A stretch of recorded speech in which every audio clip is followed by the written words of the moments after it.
kati kenot jong fi. Ya pi dah ko basai kalong hani kador. Hoi kla thung ya ka regional committee. Nga nu banong baglale na jong kamram. Tinata ka district committee. Kilale jong kamram. To when it comes to decision making nganu banong badi chief minister. Para chief minister jong ka Assam ba jong ka Jala Meghalaya kisai ne muyu.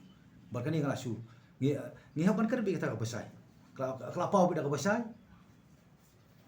Namar ba kuma shuong la dem kren borbor la da shibu bungi ka Jala Meghalaya ngem don ikor kisla. To ai ka Assam kin kan sei te kor kisla. Lika Assam ro kam sei. Lika shushim kabu da ka ba kala ban encourage ha kerteng jong ka development. Ti ka ba mangi kum ka Jala ngim shim le ngilan totally neglect nadu ki por ngi yo jong Jala. Ngim shim la set up ki developmental activities ha ki tu jaka rin takadau ki pai ba ki ba shong tu jaka ki la ban long kum ki nongwei. Kum ki nong petwer na ko wei ka jaka shoi ki jaka. Ti de lor tak nong rin. Ka ba ni haban sim ba kani ka blame ba khoi ka de ban ka government. Orang kadang ka government kan haban keren kata. Ngan haban set kiti dia mangam tip ye. Pi namar ka ba kongsan ka ban sign ke bu yu ka de ban shong lang kan ban ki different political party. Kamala chakano. Makanya di common issue. Makanya kata aku baka NPP government, makanya ka NPP party, ka head do chimersa Konrad Sangma ban sim karai. Klaim dia don kata ka no ka consultation, ka biar nomor baki kiong ba ngila don hapo ka consultation jong ka political party ho.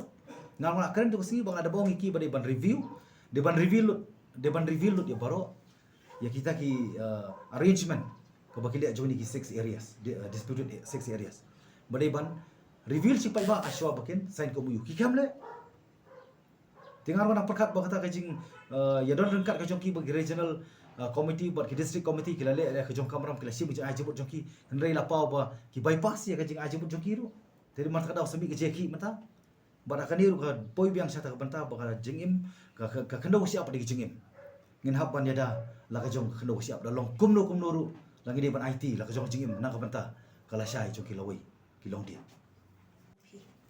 Halang kani ka benta. Okay.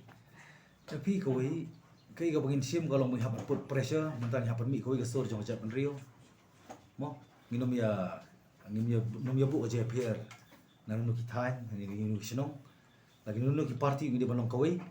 Bang dia put pressure sa central government kamtam ki pi ka baksusi kalau ba na ka bor himas jong ki hima bon mo ki kli nong sen charge of hima nata ki district council ko bala pan pau ko lom ki kimtip tibat ngi stu ko ni dokam balik daga ngi hapan ya daga lenting petenge kana man pen sange yani ko uyu ba no mlakan place for parliament